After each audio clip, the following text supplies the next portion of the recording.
நெல்லை கிழக்கு மாவட்ட காங்கிரஸ் தலைவர் ஜெயக்குமார் கொலை வழக்கு இன்றோடு ஓராண்டு நிறைவு பெற்றுள்ளது. இந்நிலையில் இந்த வழக்கு குறித்து சிபிசிஐடி தற்பொழுது திணறி வருகிறது.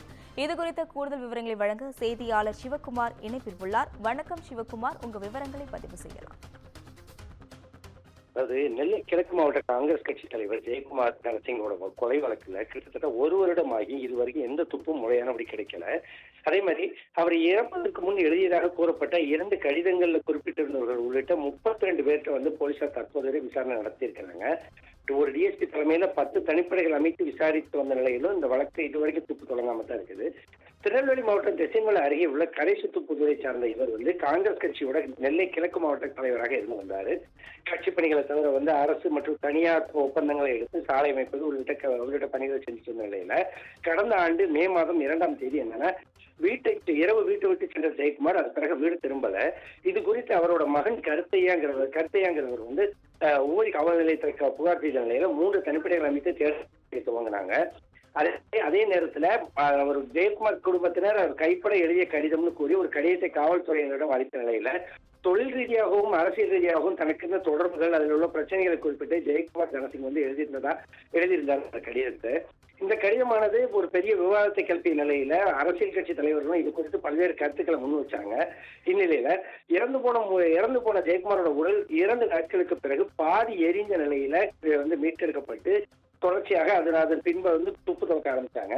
10 நாட்களுக்கு மேலாகியும் சட்டம் ஒழுங்கு காவலர்களால எதுவும் கண்டுபிடிக்க முடியல அப்படிங்கிற சூழ்நிலையில அரசு அதை சிபிசிஐடி வசம் ஒப்படைச்சது அந்த வழக்கை. அதே மாதிரி அந்த வழக்கு தொடர்ச்சியாக அவரது குடும்பத்தினர் அவரது உறவினர்கள் அந்த கடிதத்தில் குறிப்பிடப்பட்டிருந்த எல்லாரையுமே அவங்க தொடர்ச்சி விசாரிச்சுட்டே இருந்தாங்க.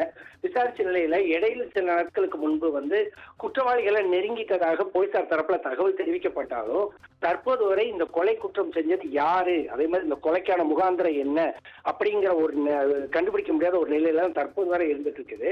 ஜெயக்குமார் பயணித்த வழியில உள்ள கடைகளில் உள்ள கண்காணிப்பு கேமராக்களையும் சோதனை செஞ்சாச்சு. அதே மாதிரி பாத்தீங்கன்னா அவங்க வீட்டு பக்கத்துல இருக்கிற அதாவது மே 2ஆம் தேதி காணாம போன நாள்ல இருந்து அவர் எங்க போனாரு என்ன ஏதுங்கிற எல்லா விவரங்களும் அங்குள்ள சிசிடிவிக்கள் மூலம் கண்காணிக்கப்பட்டும் தற்போது வரை அவர் கொலையானது என்ன காரணத்துக்கு அவர் கொலை பண்ணாங்க, யார் கொலை பண்ணா, எத்தனை பேர் கொண்ட கும்பல் எதுவுமே தெரியாத ஒரு சூழ்நிலையில கடந்த 1 வருடத்துக்கு மேலாக இந்த வழக்கானது அதே சூழ்நிலையில நீடிச்சிட்டு இருக்குது.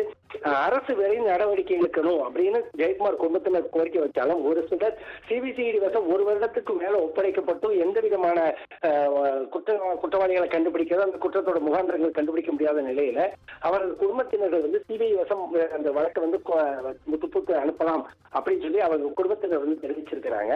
ஜெயக்குமார் வழக்கு 1 வருடம் கடந்த பிறகு ஆளுங்கட்சியோட கூட்டணியில இருக்கிற காங்கிரஸ் கட்சி மாவட்ட தலைவரோட கொலை வழக்கை ஏறத்தாழ 1 வருடத்துக்கு மேலாகியும் தற்போது வரை துப்பு கிடைக்காத ஒரு சூழ்நிலையில இந்த வழக்கை இதுக்கு அடுத்த கட்டமா அரசு மாதிரி கொண்டு போக போகுது அப்படிங்கிறது இனிமேதான் தெரிய வருங்க. கூடுதல் விவரங்களுக்கு நன்றி சிவகுமார்.